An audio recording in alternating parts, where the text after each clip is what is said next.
Good evening, everybody, and welcome to the Queen Village Neighbors Association community meeting. My name is Eleanor Ingersoll, and I am president of the board. And tonight we are focusing on safety and quality of life issues. This has been kind of a tradition for the last 3 years with Queen Village in highlighting safety issues in the fall. And tonight we're happy to be co-hosting with our neighboring civic, Society Hill Civic Association. Together, we have identified two primary categories or maybe behaviors which are directly affecting the quality of life, both shared by our two neighborhoods and affecting both of us a little differently. What we found is that Queen Village is undergoing some pressures from the stationary behavior, meaning crowds, tailgating on South Street, and nuisance businesses, where Society Hill is seeing more of the vehicular problematic behavior because not only of traffic being rerouted through their neighborhood, but also off from Columbus Boulevard up Spruce Street into Society Hill. So I'm going to hand it over to Larry, who can explain a little more about that.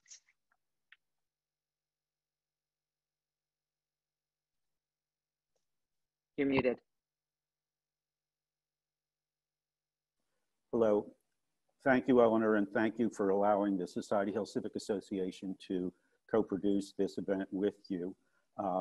My name is Larry Spector. I am the president of the Society Hill Civic Association.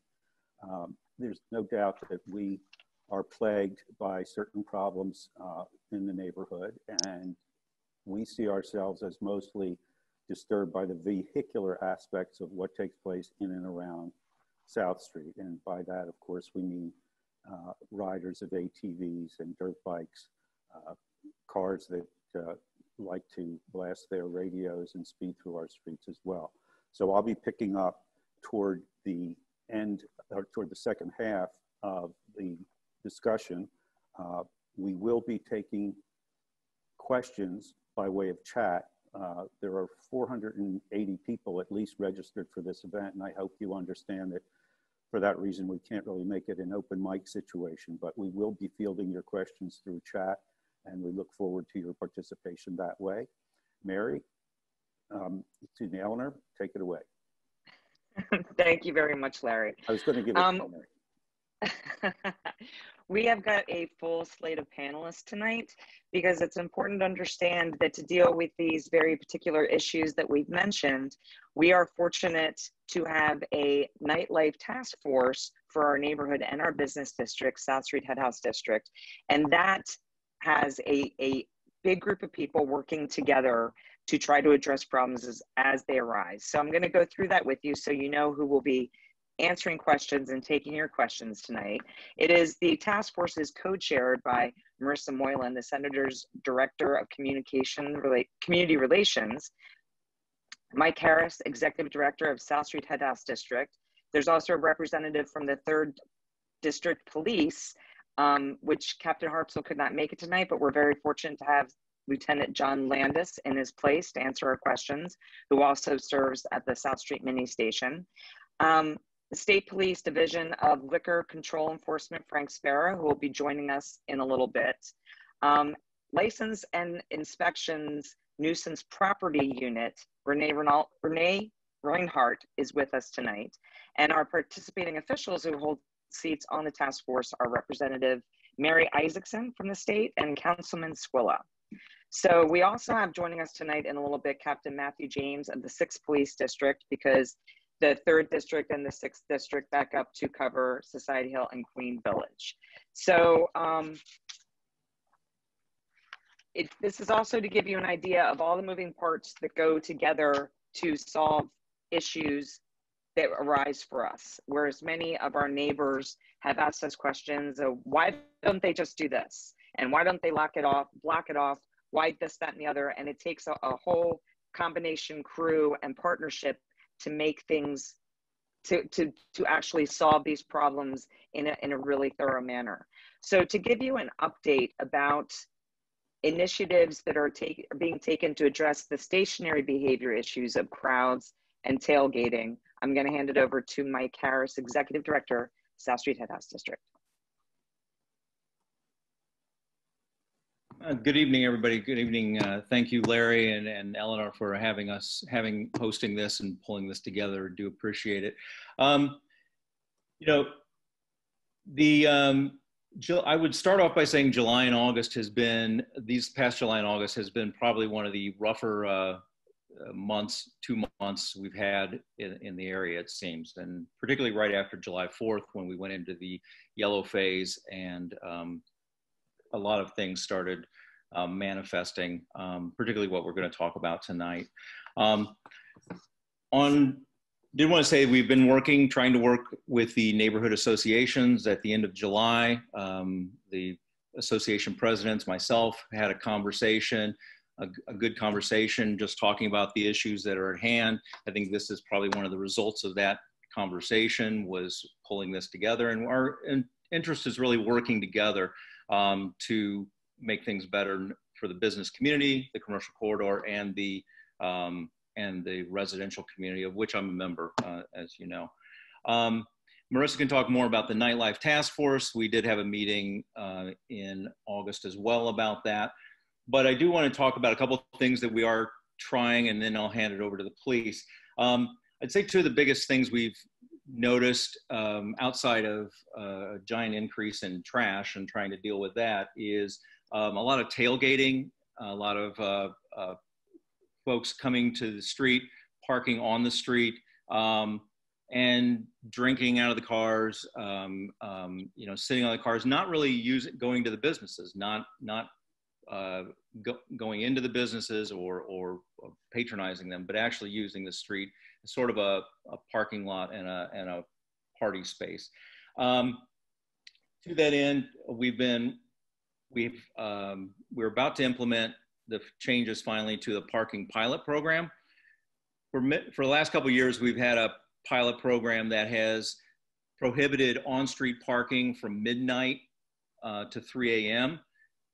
Before COVID happened, we were already in the process of changing that, and now we are, it looks like by the end of this month, going to be able to implement it and working with PPA in the streets, which will move the on-street parking ban up to 10 p.m. So it'll be 10 p.m. to, I believe, 4 a.m., and it's going to go from the Front Street to 5th Street. So, and the third aspect is it's going to be Friday, Saturday, and Sunday. So these are three changes to the pilot parking program. It's going to get cars off the street earlier, and hopefully into off-street, you know, parking lots. That's really what the next step in what we're trying to tackle. The other thing that we've been doing is doing some of the closed streeteries the last 2 weekends, and we're going to have it again this weekend. So we tried the 100 block, which worked pretty well. 2 weeks ago was the 400 block. So we closed off the 400 block between 4th and 5th on a Friday, Saturday, and Sunday night. The dining room went really well for the most part, and it helped the businesses. It created a totally different feel on the street, and it was actually very traffic calming because people couldn't get through the dining area. This weekend, our plan is to do the 400 block again, the 700 block, and the block around the Shambles. Again, we're trying to move it around to see where it works, how it works. We work with the police and the streets and city departments to do this. We hope people come out and enjoy the dining, but it also has obviously a different purpose of putting up barricades, blocking the street, and kind of calming things down from that regard. For future plans, we are looking at a broader pedestrianization plan. We're going to get working on that with many of the people on this call to look at how can we continue this or even make it a bigger implementation of pedestrianizing South Street. And by that, I mean that we would put traffic controls in place more formally than they are right now, which is the plans that Lieutenant Landis has been doing so well over the past several weeks. And maybe at that point I can turn it over, Eleanor, or however you want to do Well, that. actually, actually, Mike, if I could, one question did come through, and it says, will the parking ban make more room for the ATVs to get through? But before we get to that, I wanted to review quickly, if we could. There's going to be no parking from Front to Fifth. I just wanted you to review these. I mean, I'm actually looking at your notes here. I did skip a few points, so I apologize. I will go back to those. But for the parking, it would be, the proposal is from Front Street, the 100, 200, 300, 400 blocks of South Street, north and south curb lane, 10 p.m. to, I think we said 4 a.m. And that way it would, and then it would be on Friday, Saturday, and Sunday evenings. Okay, so that's the no parking, 10 to 4, yeah. Friday, Saturday, Sundays. Right. And for the last 2 years, we've been doing it from midnight to 3 a.m. On the 2nd to 6th. So this is just shifting it a block west, adding Sunday night, and moving the hours up by 2 hours earlier. So what exactly is going to help in getting the cars out of there and in moving the potential crowds and the tailgating? Is the trash trucks? Well, it's done in conjunction with with both the parking authority and the police department. The police are, it's coupled with setting up the barricades that the lieutenant can go through. But then PPA trucks, it's re-signed, there's new signage all over, and it allows us to, PPA tow trucks are on site, at least in the early stages, to kind of reinforce and enforce if they need to. But basically it's a ticketing and towing operation that takes place to clear the lanes. And then the police hold the street with the barricades to try to prevent additional traffic, ATVs, other things coming through, so it's not a raceway. And how are the businesses supporting this? Are early closures voluntary or requested or enforced? Well, the businesses have all been closing at midnight. So Wawa on Headhouse Square has permanently gone to 10 p.m. closings. The outdoor dining has been, and part of our mission this summer has been reinforcing the regulations of outdoor dining and cocktails to go. That is now going to 11 p.m. So that just changed, but the businesses had been closing, outdoor dining had been closing at 10, cocktails to go had been closing at 11, and then the takeout places such as Ishkabibble's and Lorenzo's were closing at midnight. And that's what's been going on this summer. It has been voluntary, and they've been complying with it, and it's been very helpful in that regard.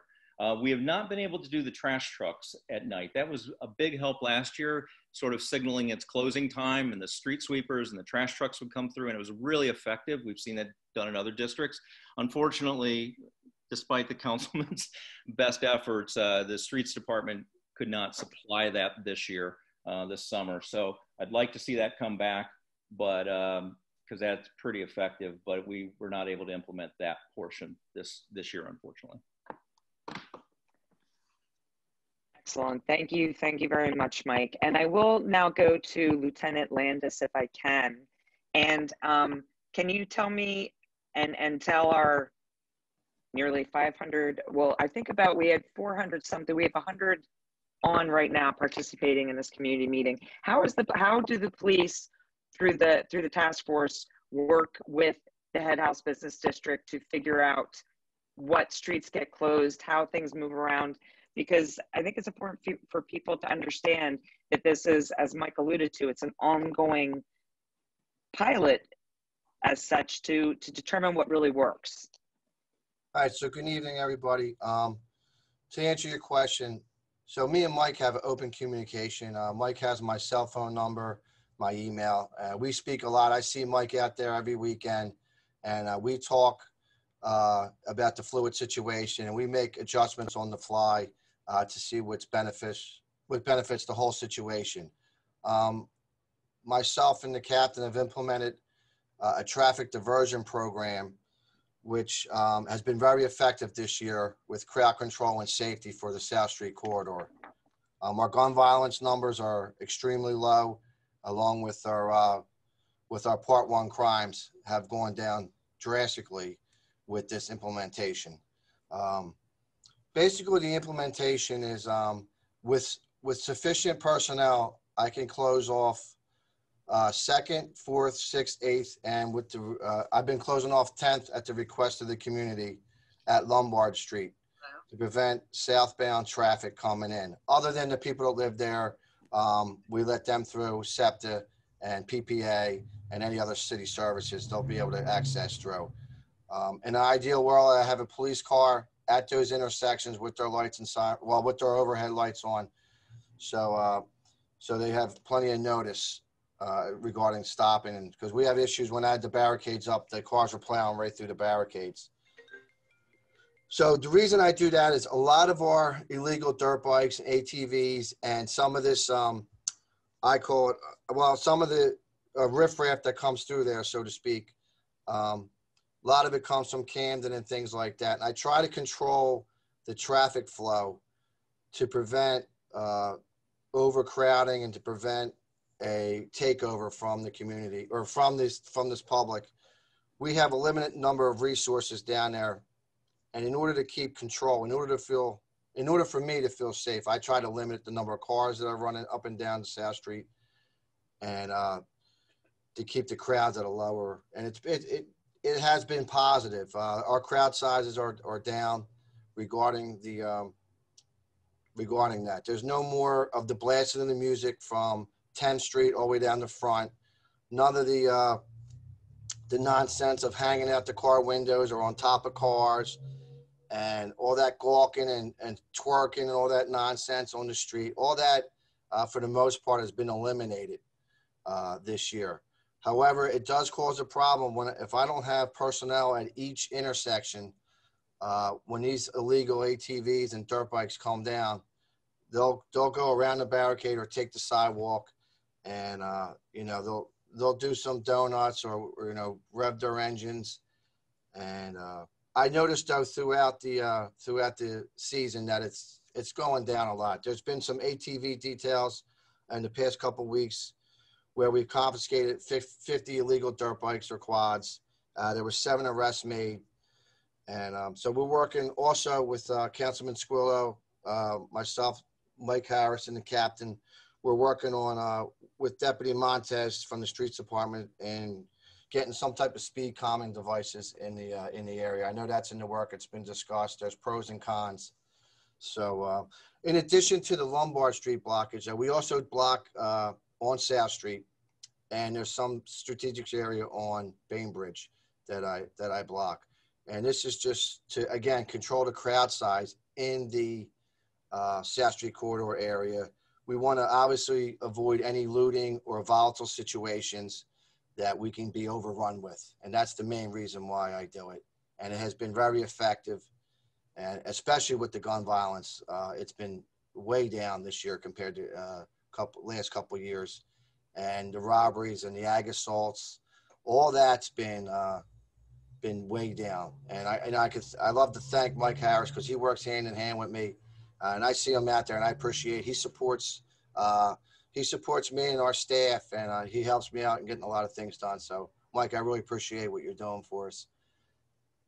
Lieutenant Landis, if I could, I wanted to ask you, because of course it's tough to please all the people all the time, and while we will be getting more into the ATVs, dirt bikes, and motorcycles in the second half, I did want to ask you, how do you deal with the neighbors who I'm seeing and the question and answer, and also the chat, that are upset that with the different closures of strategic blocks on South Street to prevent more of the tailgating and all the stuff you referred to, what happens when it reroutes traffic down?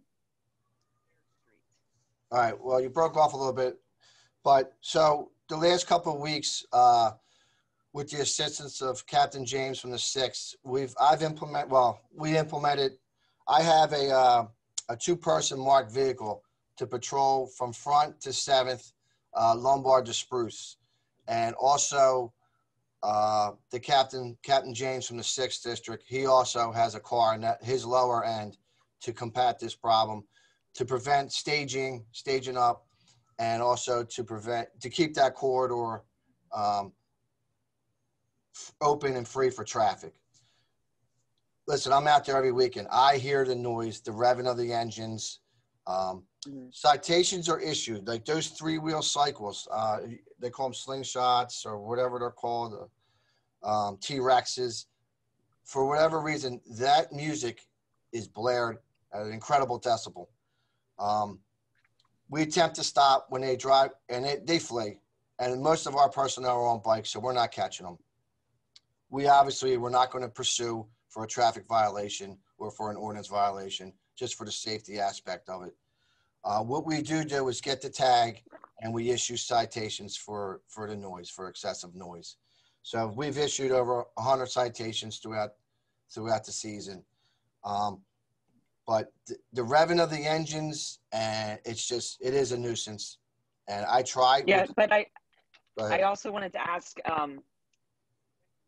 in trying to reroute traffic and break up the promenade line down South Street, it requires some traffic naturally to be detoured into smaller streets in Queen Village and larger streets like Lombard in Society Hill. But what is the best answer that you or leaders of these civics can give to people? Because I have Marion Moskowitz saying that when 5th Street is shut off, people get rerouted down her small street named Randolph, and between 5th and 6th, and cars zoom, they've got kids. What do we offer to people who are suffering that, that this byproduct problem is created for them? So I do block off Randolph Street also, but it's not with personnel. I have those metal barricades out there at Randolph Street. So that is blocked off. However, sometimes they do blow through them or knock them over. So periodic checks are made throughout the night. I personally do them. I also personally go through Lombard, the small streets, Gaskill, Cater, all them streets, Bainbridge, and all the north-south streets because we're getting other nuisance crimes like urination on the highway, just loitering, things like that. We try to keep that moving. So Randolph Street, there is a barricade. Even some of the smaller cobblestone sort of like alleyways, I put up horses to try to prevent it. Obviously, I can't put a cop on every corner. Oriana Street, right at Bainbridge, I got a blockade up there. But again, if it's not manned by police, and it'll keep most people out. But the people that want to come through, they'll blow through it.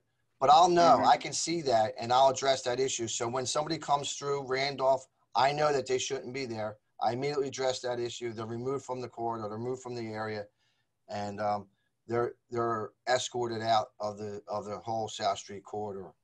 So, I mean, well, the plan, it is effective with crowd control. I know the number of cars have downsized drastically throughout.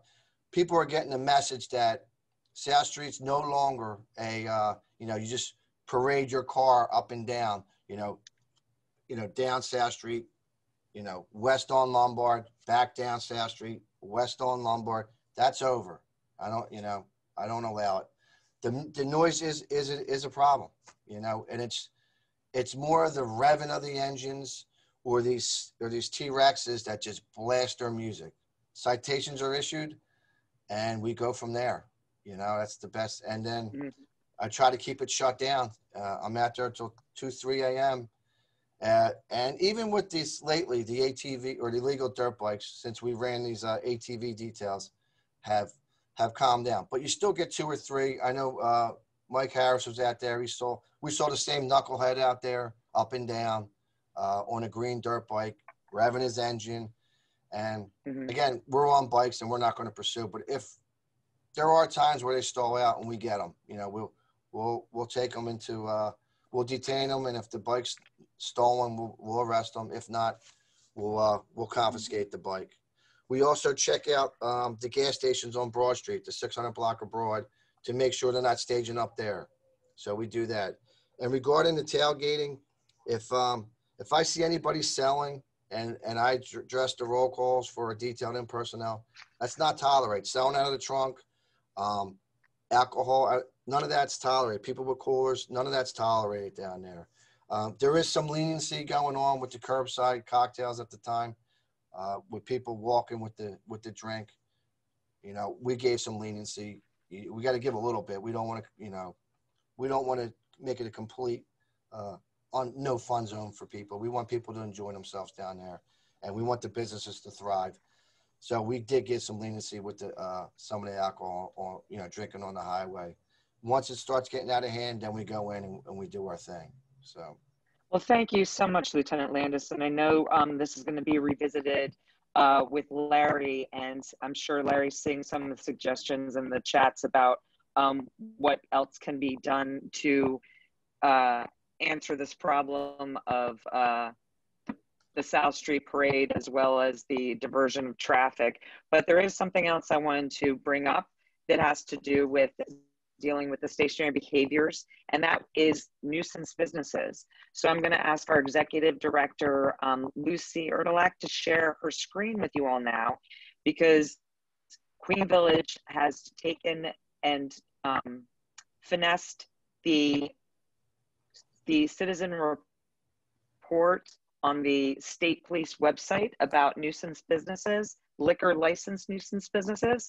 And we have made it so that when the neighborhood complaint reform is filled out on the QVNA website, it will immediately be emailed to all the members of the task force, because all the members of the task force are required. Now, I'm not sure, it's not coming up on my screen, but Lucy, are you able to share the screen and show people that? On our website, on the front, let's go to where it would be, Lucy, on the homepage of QVNA.org. So people will be able to see that and know exactly where to look for it. So it is right there in the purple bar. When alcohol licensed businesses become a community nuisance, neighbors can file a report here. So when you click on that, thank you, Lucy, you understand what the complaint report is, and that it's only for alcohol licensed nuisance businesses, because the liquor control enforcement will check out these reports that you make. And it gives you a list of all of the things that can be reported around these establishments. And then when you've got that down, you can click the last report and go to the actual report itself, and we'll show you what that looks like. And it's, again, not a substitute for calling 911. We're not accepting anonymous complaints, so there can be a follow-up, so that you can select what you would like to report. And we are also making available photos or short videos to be uploaded. And then if we go to the bottom and you fill out your information and submit that, you will be sending your report to the State Police, Liquor Control Enforcement, City Police of Philadelphia, State Representative, Councilman Squilla, and of course the co-chairs of the task force, Marissa Moylan from Senator Farnese's office and Mike of Headhouse Business District. So we will come out of there, and and also of course LNI the License and Inspections Nuisance Property Division. So that is where, I don't know that Frank has joined us yet, but I wanted to introduce Renee Reinhardt and ask what the role of the Nuisance Property Division of LNI is, especially when we refer back to the summer of 2019, when there were some shutdowns of nuisance businesses around the district.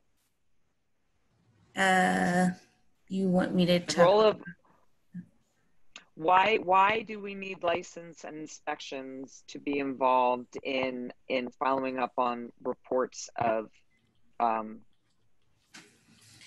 finable behavior?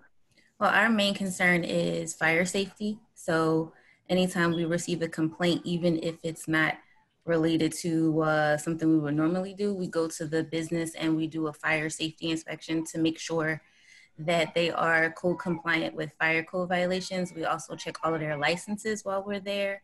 But before we go, we do research of the business to make sure that they're properly zoned and see what, if any licenses they have before we go out, so that we know kind of what we're dealing with.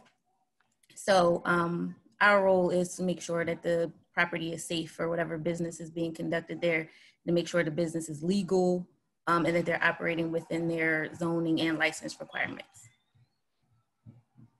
So that is helpful and sometimes necessary to be able to shut a nuisance business down, essentially. Yes, because if there's a chance that the business is illegal, that is a cause for an immediate cease operations until they become legal. Because normally, if it's an illegal business, if it's closed, it takes care of whatever problems it may be causing in the neighborhood. But if they are legal and they have their zoning licenses, then it helps to have our presence there because they know, okay, LNI is coming to do an inspection and they've been here and they don't want to keep seeing us, so they're more likely to change their behavior or to make sure that their patrons are not causing a disturbance to the neighborhood. Excellent, excellent. Thank you so much, Renee. You're If any welcome. questions come in, I'm going to try to keep up on that. I don't know that we can look at this, and maybe this will be a future topic, but does license and inspections look at Airbnb properties that are nuisances? Yes, we do. We got a lot of complaints about Airbnbs being rented for parties, which was definitely banned during the pandemic. And Airbnb right now has a worldwide ban on properties being rented for parties. So we definitely take those complaints seriously. We reach out to the owner.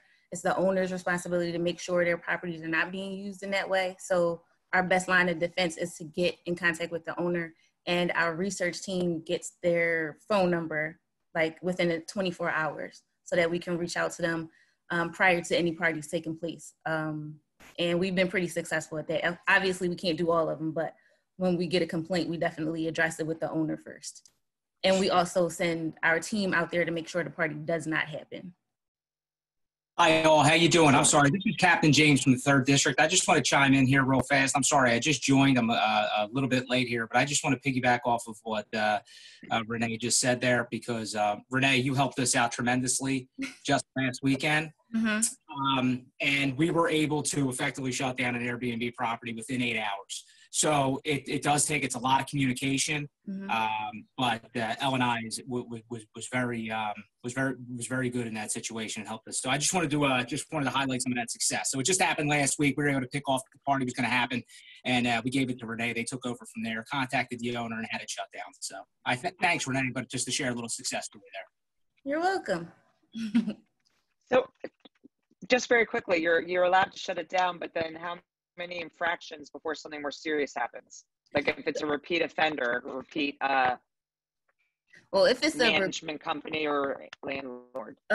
We haven't really had repeat offenders too much. If we find that the property is being rented for a party, we put a cease operations on the party, and the owner can't rent it at all until we lift the cease operations, whether they have a license to rent or not. So it's pretty cumbersome for them to deal with because we don't have to go immediately and lift the cease operations. We want them to understand that they can't use their property in that way. So we're basically just trying to send a message to be responsible when renting your property through Airbnb, and the parties won't be tolerated at all. Well, this is good to know. And as we're talking about nuisance quality of life issues, Airbnb definitely falls into that category and warrants another community meeting. So I thank you for the people that asked about that, and Renee for your eloquence. And we will follow. We can't. We've got so much more to get to tonight, but we will follow up with that again. And Eleanor, Frank Spera. Before Frank gets on, can I just say one thing? I know we're working with Commissioner Perry right now. We have a whole draft for short-term rental legislation, because not every short-term rental is Airbnb. Mm-hmm. So we hope to have it introduced within the next several weeks. It's going through final draft and law, but we could share that with you guys once we get the final draft, and we could share it with both Queen Village and Society Hill. We have a major issue up in Old City with it.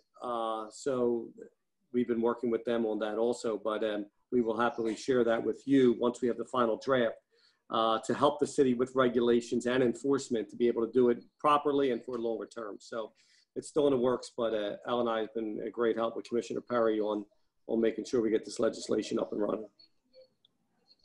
Excellent, excellent. Thank you, Mark. And I think we've just found our next community meeting for October, so I will get on that.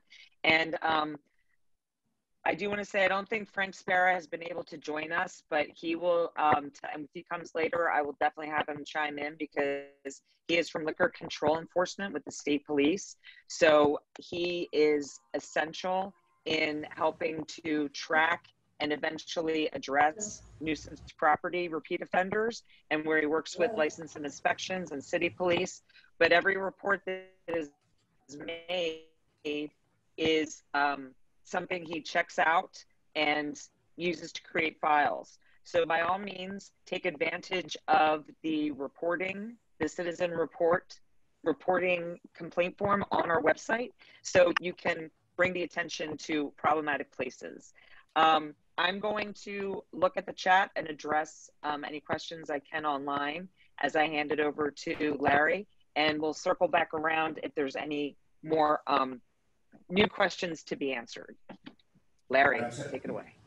Thanks, Eleanor. The second part of this double feature is the ATV and dirt bike problem. I don't really have to go into detail on what it is. Suffice it to say, we all know that there's speeding on our residential streets, there's drag racing, there's driving the wrong way, there's driving on sidewalks, there's eardrum blasting radios, there's vehicles that are apparently modified to overcome noise reduction mechanisms, all of which makes life on our streets really intolerable at times.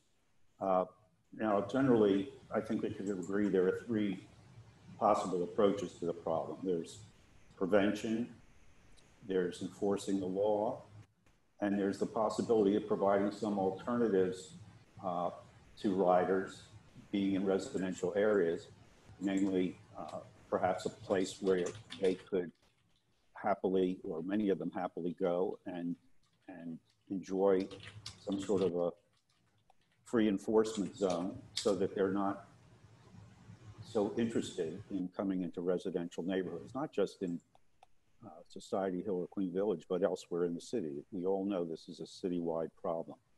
Let's talk about prevention for a moment. Lieutenant Landis has been, very good at explaining what's been going on. I just have to go back though, because people are so upset who live on Lombard Street. And I know that what we're doing has the effect of diminishing problems on South Street itself, but it really does seem to increase the problem on Lombard Street very specifically, and Pine, because to the extent that people are circling without South Street being open, it's west on Lombard and back east on Pine. Is there anything that we can do about that? Lieutenant Landis or anyone else, I'd appreciate it. All right, sir.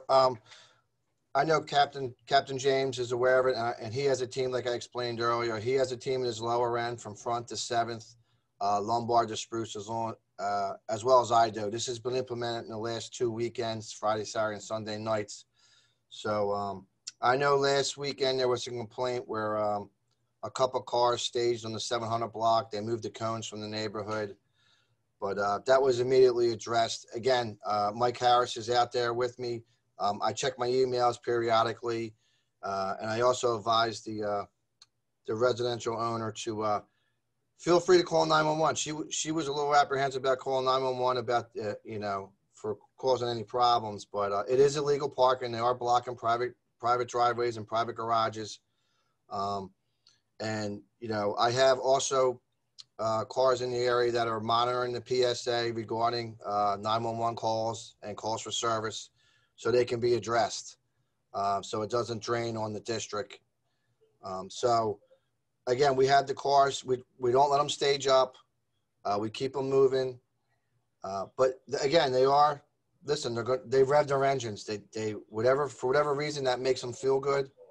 And other than getting a tag and issuing a citation, we're not going to engage in a pursuit. That's what I'm doing out there to try to deter, have invisibility. And if, we attempt to stop, but they're not pulling over. They're taking off. Are you telling us that you cannot perform miracles? Is that what you're saying? Well, not me, but we're doing our best out there. I just want everybody to know that. We know you are. And Captain James, anything that you would add to that? Since, Pine and Lombard really fall within your jurisdiction. Yeah, just to, again, piggyback off of what the lieutenant's saying there. Our policy is very restrictive, so it does, in a way, I want to say handcuff us from the problem. But I agree. I think you broke it down in a really nice way with the prevention, the enforcement, and the alternatives. Here's the unfortunate part about the alternatives. Part of the draw, and this is a conversation I feel like I have on a weekly basis with the folks that call me and email me from my district in reference to the ATVs. The draw is downtown. The draw is to cause havoc. That's the draw for these kids and these young men that are on these bikes that are causing a lot of havoc, riding on the sidewalks, preventing anybody from having a nice time at a restaurant or something to eat. So we have what we're trying to do is preventative enforcement, if you will. Kind of almost combine them both together. And we do the sweeps citywide. The dates are pretty last minute because we don't want to reveal.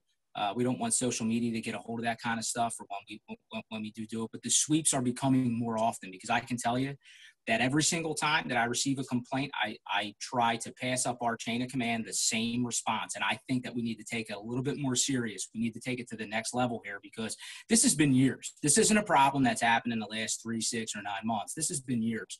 And I think it's about time we take it a little bit more serious and we ramp up this preventative enforcement, and that is all hands on deck as far as getting these bikes before they hit the streets. Because once they hit the streets and they're revving those engines and driving 100 miles an hour up and down our city streets, it becomes a real hazard when we engage them. If we chase them, we put everybody at risk. We not only put ourselves at risk or property at risk, more importantly, we put lives at risk. And some of those lives don't have nothing to do with the ATVs or the police side. So that's when it gets really scary. So what we really want to do is stop them from ever hitting the streets. That's our main goal. And we have focused our efforts in certain parts of the city where we believe that these bikes are coming from. So that's kind of like really where we are right now.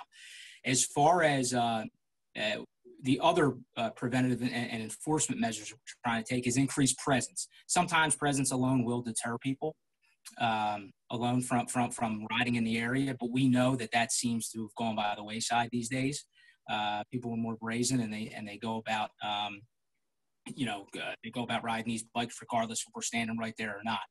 So we are trying to come up with some alternative methods. Me and Brian Hartzell are in close contact with each other. We know each other personally, and we are trying to work on some alternative methods that we can come up.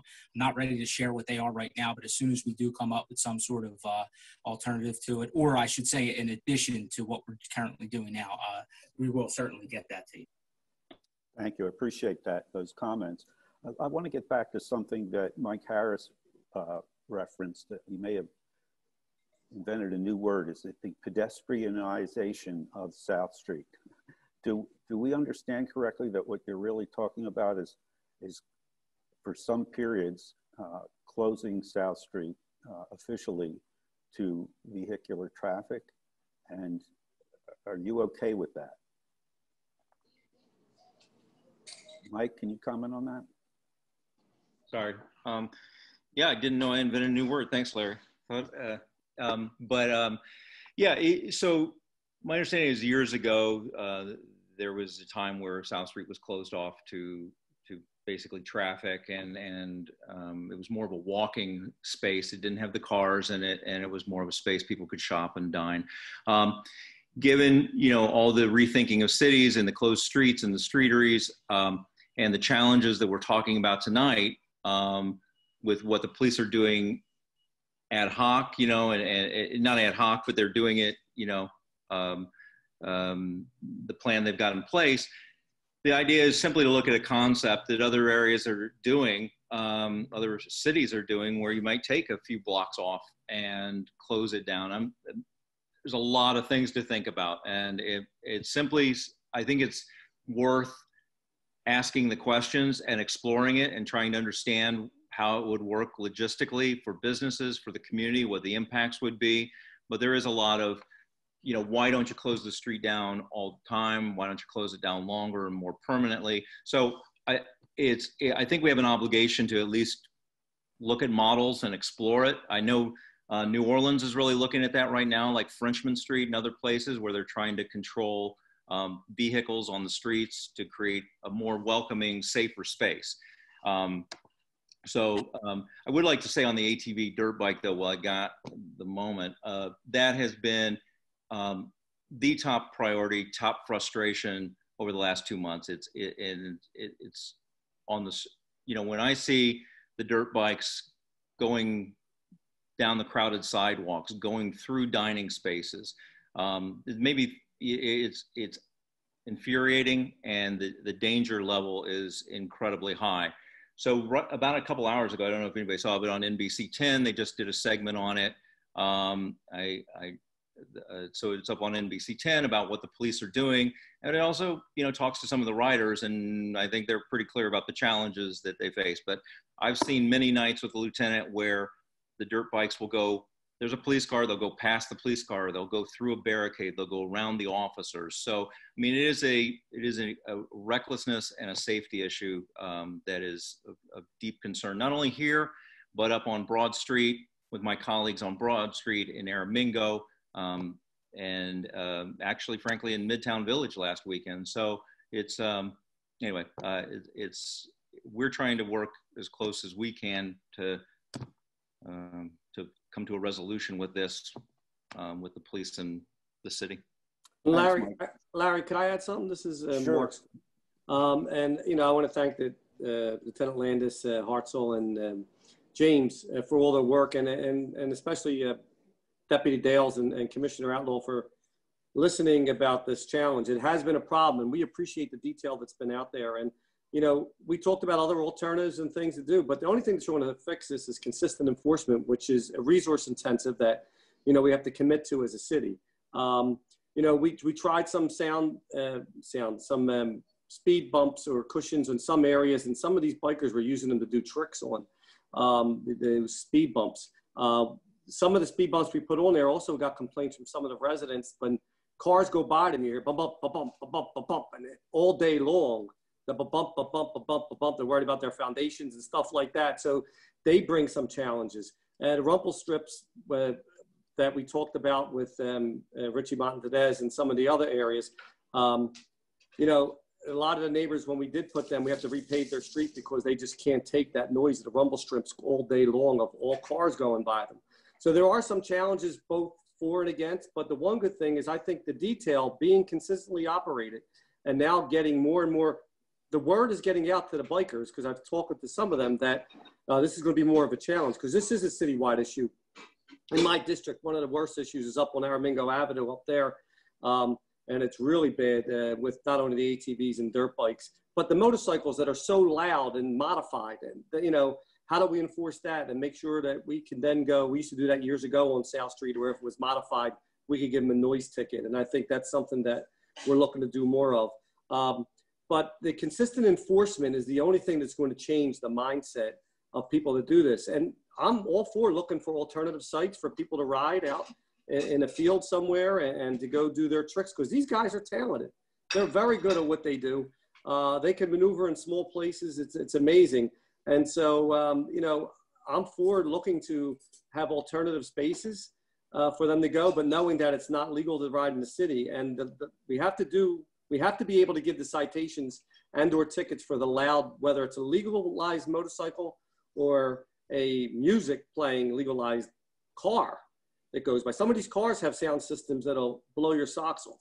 And we have to be able to then enforce that. Now, this is a challenge, and we're asking the police to do a lot. So we're by by doing this, we have to make sure we have the resources necessary for them to do that, but also know that what they have done over the last several weeks is starting to make a difference and starting to make a change that we see even in the mindset of the riders. It's not a perfect plan yet, and I still agree looking for some other traffic calming devices that may help in areas. But just know when we do them, if they're permanent and the people don't like that sound bump or that speed bump on their block because it goes bump, bump, bump, bump, bump, bump, bump all day long every time somebody goes over it, it's not easy to change. So maybe if we do it, maybe we look at some of those temporary ones they could put up, those rubber ones they nail in temporarily to see how that works and how that, I know these speed bumps work great with our problem with drag racing. We have a lot of drag racing on Aramingo and Cotman Avenues over on Castor, and we have drag racings in South Philly down Packer Avenue, Patterson Avenue.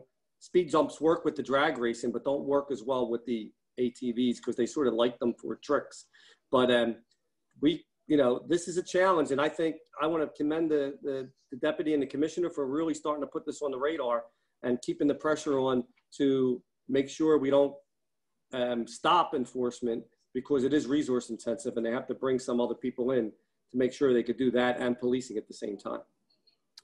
Thanks, Mark. You've really anticipated a lot of the questions that I wanted to raise, certainly about traffic calming. I think everyone understands that be careful what you wish for there, because what can positively affect the calming of traffic can also drive people crazy if they live close to where the calming devices are installed. A couple specific questions. It's been asked with respect to Lombard Street, could restoring parking to the other side of the street and making Lombard Street just one lane help in that then whereas now ATVs and so forth can have a lane unto themselves. If there was only one lane, normal traffic would probably substantially reduce the amount of speeding that could take place because they would just be on the highway and couldn't get around them, certainly not that fast. Any thoughts on that?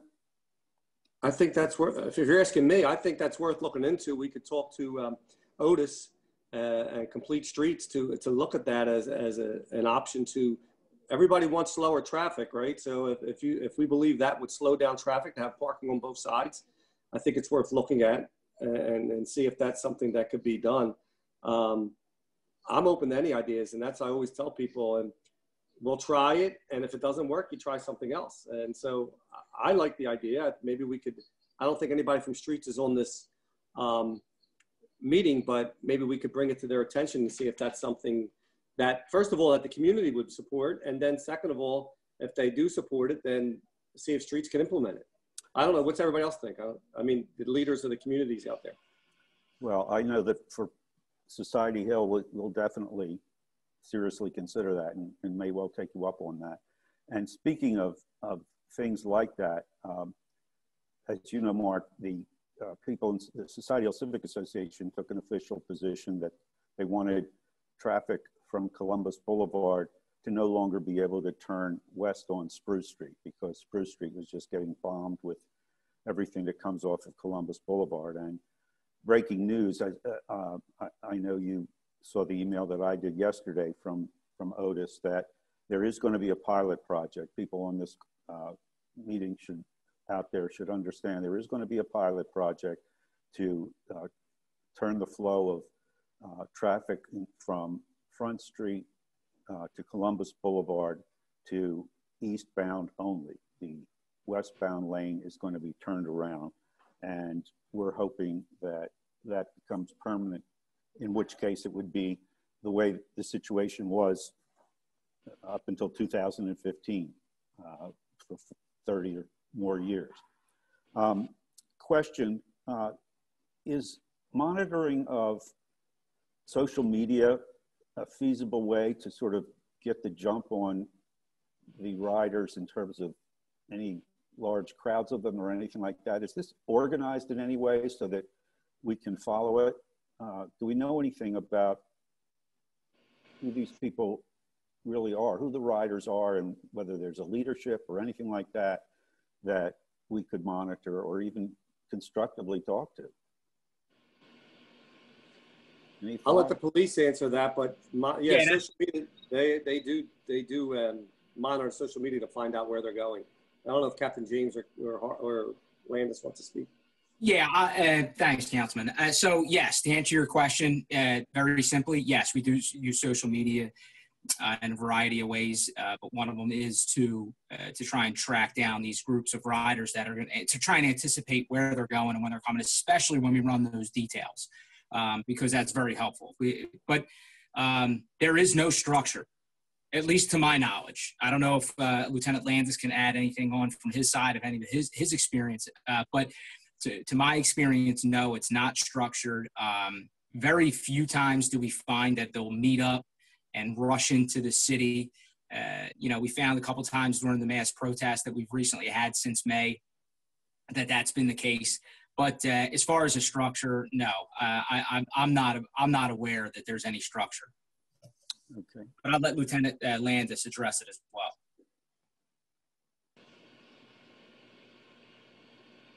That's correct, Councilman. I concur with the captain based on my experience.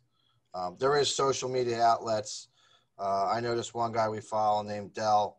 He's more for the lower end of the district at the Patterson and Packer Ave. I know you're aware of it with the boom cars and things like that.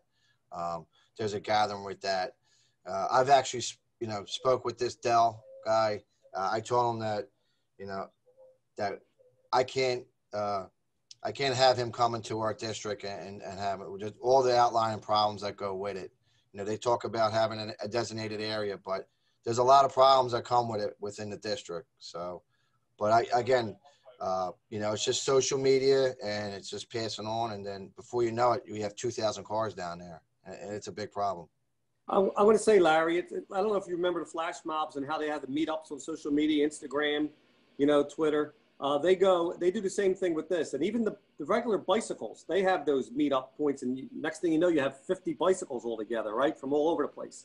So it's not sort of organized where like there's one leader and everybody follows the one guy, but they have a bunch of different groups that they just coordinate. And once somebody sees it, they go on and tell all their group of folks, and they end up telling their group of folks, and they all meet up at the same point. And, there are certain areas, and I don't think we'll give them out right now, but I mean, there are certain areas where they do meet up and either get gas or set up before they go on their rides. But that's sort of a good place for our details to go. And so, it's been a challenge. We're learning a lot as we go through this. And we're learning a lot from them. I spoke to a couple of them and I said, would they go? We have a track in South Jersey over in Echo that they could go, but it's like $30 to $50 to use the track and to spend all your time there. I know these vehicles are a lot of money. They have the money for the vehicles, but I think it's more fun for them right now to do it on the streets. And the more we enforce it, when it becomes more of a burden, then maybe we could get them and convince them to go to other locations. That's just my opinion. If I may, Larry, I saw some questions with Count that might actually apply to Councilman Squilla. I'm not sure. There are two. One is, can you ensure that the 3rd district receives the noise meter that is contemplated in the city code for noise ordinances?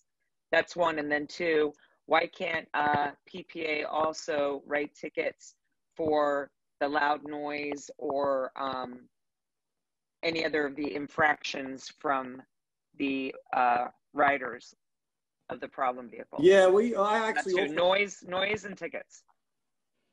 I offered to buy a noise meter myself for the 3rd district there on South Street. The problem was training. You have to be trained on the noise meters. You have to have the meter there. It has to be calibrated. There's a lot of issues with that, with the noise meters, to be able to do it, use it, and then enforce it. We're looking at maybe there is some language that allows you to write a ticket if you hear it so loud. The state uses a different model where if you could hear it from the curbside, and there's challenges with that. I mean, we as a city want to promote quality of life issues. And it all comes around enforcement, and who does enforcement but the police? But if the police do that, they're the bad guys. So it's very difficult situation. And but I'm willing to buy a sound meter if that would help the 3rd district, and I could talk to Lieutenant Landis and Hartsell to see if that's something we could still do. But I'm not sure if the parking authority, they could write parking violations. I don't think they could write noise tickets. The city is contemplating, though. We already passed the to have what we're calling quality of life ambassadors. They're going to be like parking authority type things, but have the ability to write CVNs, litter tickets, things, not carry a weapon, but be more or less quality of life issue type enforcements. This way to leave the police out of that stuff and let them do what they do best to fight crime.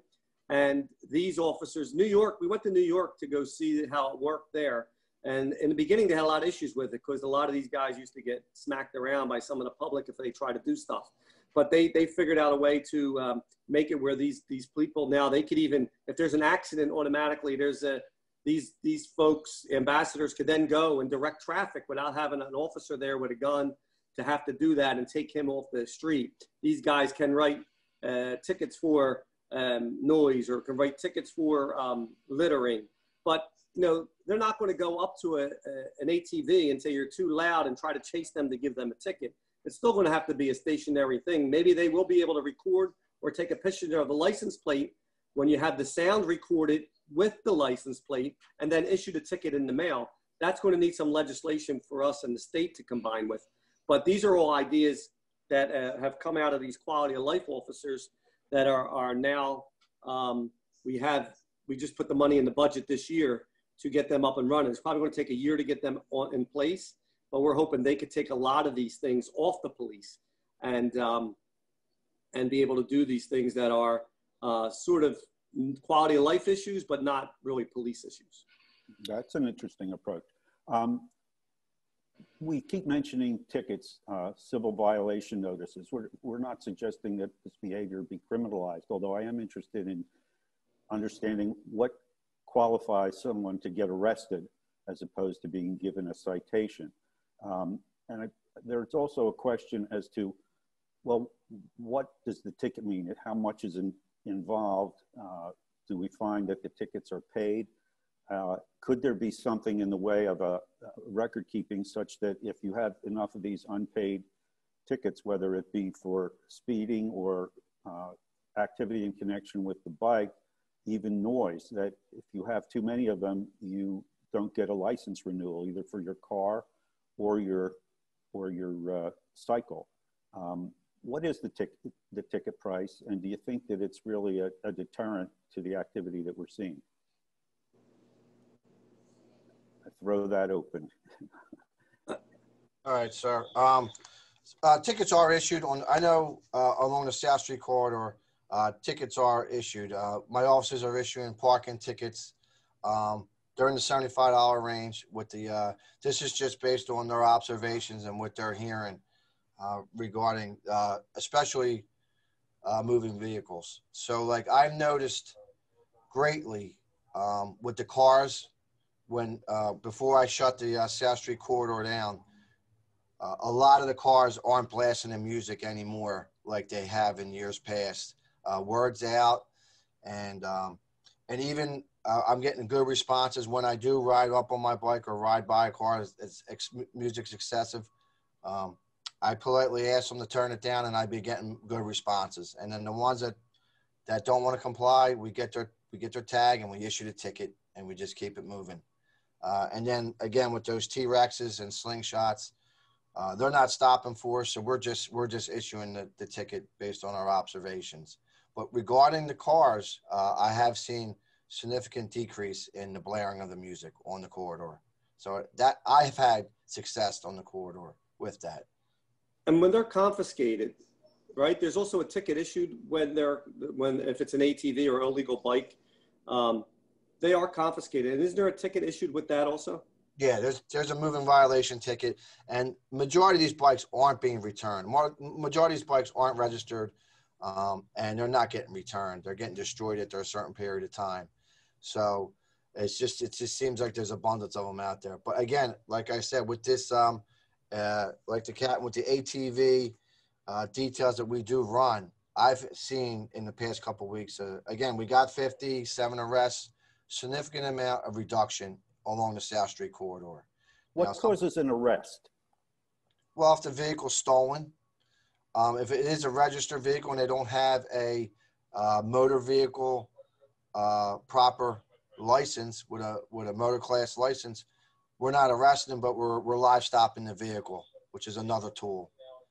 But other than a stolen vehicle, or God forbid, it's a forcible felony crime and eluding, that would be an arrest on that, eluding police. If we do engage in a pursuit, which we would normally not, unless it was a forcible felony.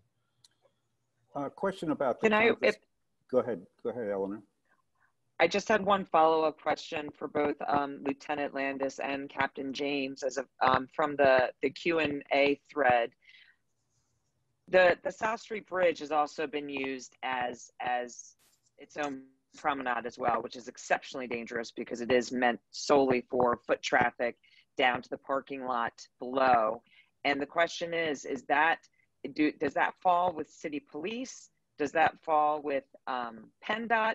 Are you able to manage that? Because it's menacing, it's dangerous, and has potential for great harm or violence. So early in the season, that was an issue where they were coming across the dirt bikes were coming across that bridge there.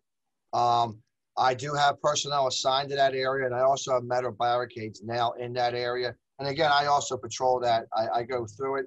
I go over the bridge. I go down into the parking lot to make sure that parking lot along Columbus is in order. And so that's been cut down drastically. The barricades where only pedestrian traffic can get through. This way, it slows them down significantly. And again, if they stall out, we're on. Now, just the detail alone, officers on bikes compensated 10 in the month of August. I haven't had any luck this in September, but our numbers, what we're seeing, is down. And we try to do it in a safe fashion where no officers are getting hurt. I can't afford to lose any personnel due to some reckless on our part. There has been cases where they've rammed us, where we've tried to take one, try to get in on one that has stalled. So, I got to keep all that into play. It's not worth me losing an officer over a dirt bike. The officer's more valuable to me, being out there than losing them over a dirt bike or losing them for her. Amen to that. And I will say, and I must say, I've sent it in writing, I think the police are doing practically everything they can. I think they're doing a terrific job. They don't have unlimited manpower, and they are serious about this issue. So we're all in this together, and we thank the captains and the officers in the 6th and 3rd District for the good work that they're doing. What does cause you to confiscate a bike? There are many more bikes, obviously, than are confiscated. Why aren't more confiscated? Is it just a question of when you deploy a detail to do that? Yeah, obviously, when we have a detail, we have all the resources. We have aviation. We have our own dirt bike unit out there. We have spotter vehicles. We have marked patrol cars. And we also have our towing units right there with a trailer. So when we do, basically, in a nutshell, our spotter units, or somebody will spot one, aviation will be involved to track it, and then our dirt bikes or our motorbikes will go in and basically corral these individuals, and we'll confiscate the bike. Okay, and then we have our towing unit right there with a trailer, and it's right on, and it's fast, it's effective, and it does make a difference. And then obviously there's some checks on the bike and on the individual on the bike. And if there's anything that's illegal or arrestable offense, then obviously they're taken into custody and arrested. So it is very effective. However, it is resource driven. When I'm up on South Street, again, I don't have motorbikes up there. I don't have aviation as spotters. We're not pursuing, basically my option is when they stall out, if they stall out, or if they comply with a order, which is very rare, we can take them and confiscate them. So we probably had like 12 to 15 just over the summer, just off the South Street corridor, quads and dirt bikes and things like that. Okay, I want to shift to something we've alluded to. It's sort of the last approach toward dealing with this issue. We've talked about prevention, we've talked about enforcement. I do want to spend another couple minutes to finish up on an approach which I guess would recognize that, you know, enforcement is never going to totally solve the problem. We're doing the best we can and there are all sorts of good ideas involved. But what about the option of an alternative? Do you think a substantial number of riders would be willing to gather away from the residential neighborhoods if there was a good place to go that was, could you conceive of it as an enforcement-free zone? Could the city do such a thing? Could it be in a place where it wouldn't be so isolated that riders would say, oh, I'm never going to go there? What's going on with that? I guess, Mark, you've referred to it. Should we have a task force so that you can get some community leaders involved in that? That seems to be something that could substantially cut down the problem in residential areas. You mean create a residential task force? I mean, create a task force to explore alternatives where, like the city did with the council's actually holding a hearing on it, and I think it's getting introduced. It was introduced last Thursday. Yeah, it was introduced last Thursday by Councilmember Dom to hold a hearing on looking at alternatives. And obviously, it wouldn't be in a residential area. It'd have to be an industrial area or someplace there, because the noise that comes from these parks is pretty loud. The one in South Jersey is not near any residential space. And the only way to make it exciting, if there was like sort of a makeshift one they did on their own down by the airport several years ago, and they were using that. But the problem was, you know, they were riding through neighborhoods in Southwest to get there, and everybody was driving through, and it became a real big problem that they had to shut it down. These bikes are illegal to be on the streets. So the only way to get there, you have to trail them, right? You need a trailer or a truck to put them all in. So, you know, there has to be a willingness of these folks that drive them to those parks. And again, the people who really want to do this and do it right, like I said, some of these people are really, really good. And, you know, I'm sure they could really have a good time at these parks. But until we enforce them, it's more fun for them to do it on the streets. And I think we should look at both. I think we look at every option, right? And, you know, we'll get buy-in, I think, from the city, obviously, for some type of alternative. I mean, we did that with skateboards, if you remember. We opened up some skateboard parks and said, you can't do it in some of our parks that you're destroying, but you could go over here and do it. So we could say the same thing. Hey, guys, listen, you can't ride your dirt bike on the street on Lombard Street, but you can ride it over in the park down there by the airport. So it gives us even another option to help with enforcement. So I'm all for it. There are going to be hearings in council to discuss it. So, you know, if you guys want to come and add your comments or input, I'd be more than happy to have you do that. I, for one, will take you up on that. Thank you. Eleanor, I think we've covered this topic as best we can. I think we should probably scan one more time and see if there are any questions or chats that haven't been covered. Exactly. There's someone did bring up the fact that even with Spruce closed down, that Dock Street, which maybe not would Dock Street allow people to turn off Columbus and get access to Spruce from the side? Where is the one-way pilot going to start at? Front Street? It's the same as where it was, the way it used to be. Okay, same so front or Street. second. So it's good. Front Street. Okay, so that would stop then. It would stop what? Access from Dock Street. It would not prevent traffic from turning onto Dock Street. It would prevent it from turning onto Spruce Street. No, it would still come up Spruce. It'll come up Dock to Spruce and down Spruce. Right, but it just wouldn't allow it right in the 100 block of Spruce where they get a running start and start speeding up Spruce Street. That's been the problem. we'll see. There's going to be a pilot project, and we'll see what the outcome is. Another question that I believe was covered is that you covered, Lieutenant Landis, about bikes being, about how you can tell if bikes are stolen, and that's only really confirmed if there's a live stop, correct? Yeah, if we can get the vehicle stopped, there's a vehicle identification number.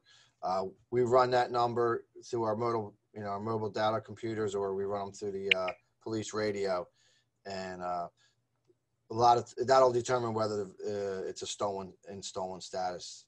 So, but we have to get physical custody of the vehicle. A lot of times these tags, most of them don't have registration tags on them.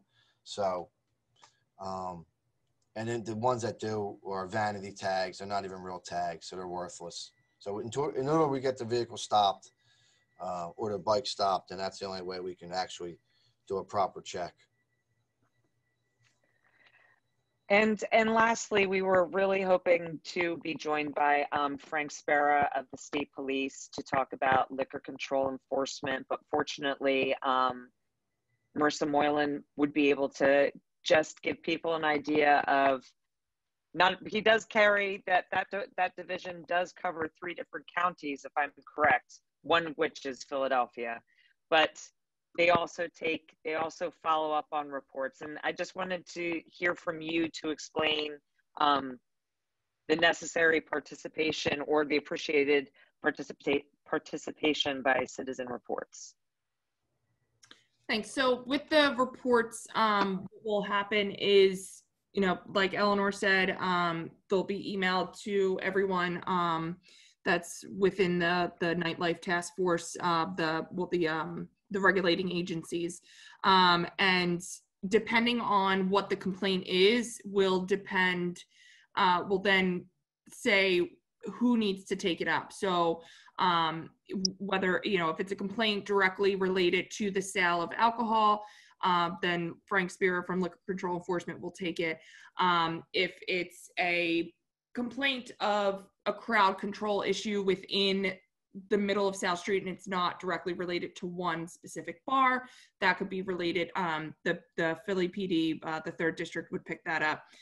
So it really depends on what the complaint and what the issue is. But Frank's team takes into consideration every complaint. They log it into specific files, and what they do is they follow up on every complaint and look into everything. And then from there, they build their case. So if there's a noise complaint from a specific bar, they go out on a Friday night and they hear the noise coming. They don't need a noise meter. It's just if they hear the noise from the curb, from the end of the licensed area, then they are in violation. So a violation or a citation will be issued. And then from there, it builds, and it depends on how many violations and citations are on a specific bar.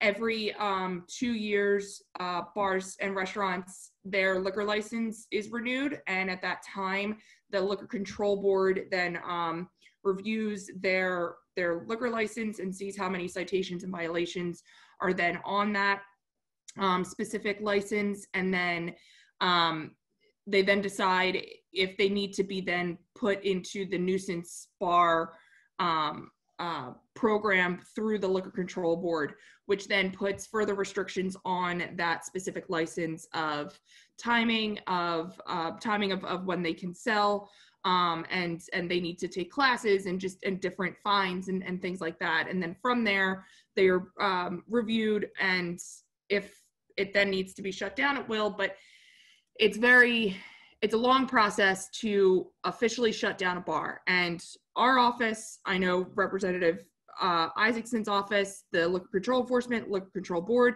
nobody is in the business of shutting bars down. We are in the business of making sure that bars and restaurants are operating respectively and lawfully and, operating in the best way that they can. So that's not the reason for this reporting tool. The reporting tool is not to shut businesses down. It's to make sure that businesses are being compliant and operating in the best way that they can. So, please feel free to, upload any and all issues and concerns and questions and anything, that you have with any of the bars or restaurants on South Street or in your neighborhoods. And whoever, if it's liquor or, police, it will be looked into and you will be followed up with.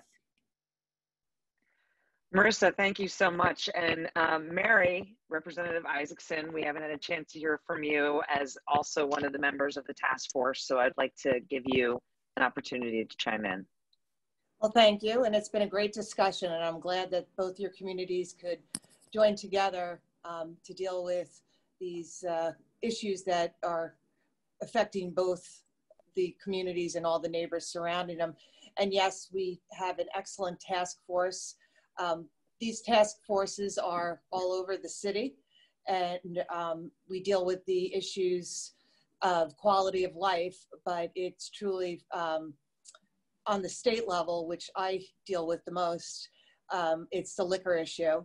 And Marissa is absolutely correct that there's processes to go through, and we are trying our best to make sure that licensees are compliant and good neighbors and prosperous businesses within our community. I'm sure all of us have the favorite establishment we like to go to, and we want to make sure that it's a great experience, and if anybody's operating incorrectly, that it's addressed. And Eleanor touched on something that everybody does need to realize, and that is that LCE, the Liquor Control Enforcement Branch, which is part of the state police for Philadelphia County, is also tasked with 2 other counties. So all of those liquor licenses are under their jurisdiction, and managing all the cases, they really need good reporting. So when they see an uptick in a particular establishment, that they know that they need to go out and have open investigations. But also people need to realize that when there's open investigations, LCE is not going to be discussing them with the community. In fact, they don't really discuss it with us until they get to enforcement action level. Everybody does have the right to due process, and that is included with a licensee, as that's where the liquor control enforcement is the oversight too. With regard to the other issues that face your area, with regard to something that's under the jurisdiction of licensing and inspection or the police force, that's one of the benefits of home rule charter as compared with other areas around the state. We do have these agencies that can go out and do enforcement and try and deal with nuisance issues a little quicker than LCE can. But I think that everybody really works well together. Nobody's perfect. We are all human, and let's remember we are in the middle of a pandemic, and we're trying to deal with keeping businesses open, but also keeping residents safe, and that dealing with bad behavior that probably is personified because of this ongoing pandemic and what it's doing to everybody. So I commend everybody here, the community leaders, the police, the LNI, LC, unfortunately is not here. Councilman Squilla, tireless work you do all over the district that we represent together. And Mike Harris, on behalf of the business district, you're doing a great job trying to manage all of this at once. So thank you for letting me speak. We've been on here a long time. I think we've exhausted many things, and I have a feeling we're going to be having another one of these. So I'll let it go at that. Thank you.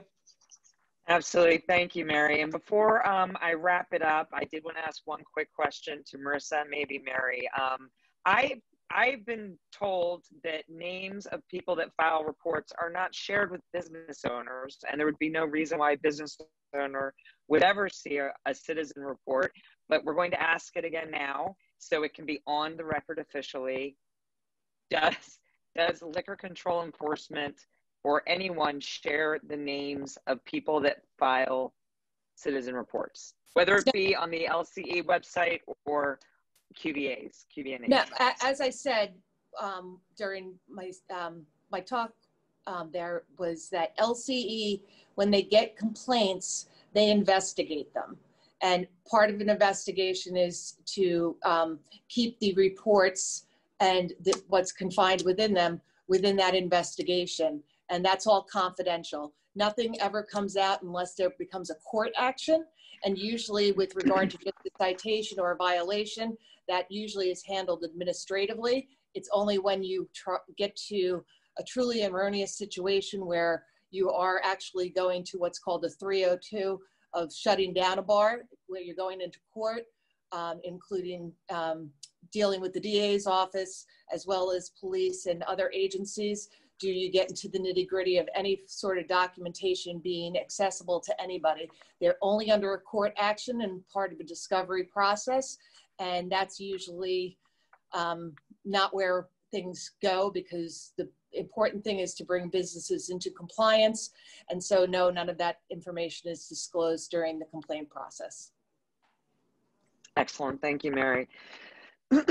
So on behalf of Larry, we have covered quite a bit tonight. We have dealt with quality of life issues as they pertain to stationary behavior and the vehicular behavior. We have learned something about Airbnbs and L&I and how they're involved in that. It's been a great discussion with lots of questions. And I do have to say thank you to the task force members, of course, Marissa Moylan from the Senator's office, Mike Harris from South Street Headhouse District, John Landis from 3rd District Police and also the mini station, Frank, who couldn't be with us here, Frank Spera from LCE, Renee Reinhardt from the Nuisance Property Unit of License and Inspections, and of course, Representative Mary Isaacson and Councilman Squilla. We did want to hear more of a state of the City Hall affairs with you, Councilman Squilla, so maybe we'll have to do another cooperative community meeting so we can get to issues outside of these quality of life issues as well. And Larry, any last words on your part? No, I thank everybody for participating. This is, you know, obviously the way a community should interact, and hopefully we can have something to show for it. I think there have been some great ideas advanced here, and we will pursue them. Thanks, everybody. Thank you, guys. I know some people had asked, I saw in the chat that about will the meeting be recorded and shared. So I guess if you guys are going to put that on your websites or whatever, I'm not sure, but I think there was a lot of people who wanted to get in and couldn't get in. So it was, we purchased a 500-person platform, which for whatever technical difficulties did not go into place. We were all excited. We had 480 signed up, but I'm confident that we'll get that all ironed out. We will share whatever recordings we can on all the possible mediums that we can. And we look forward to circling back around with you down the line. And Renee, doing an Airbnb special event with you. So thank you very much, everybody. I appreciate you participating, and I appreciate everyone who chimed in to hear the conversation. Have a great night.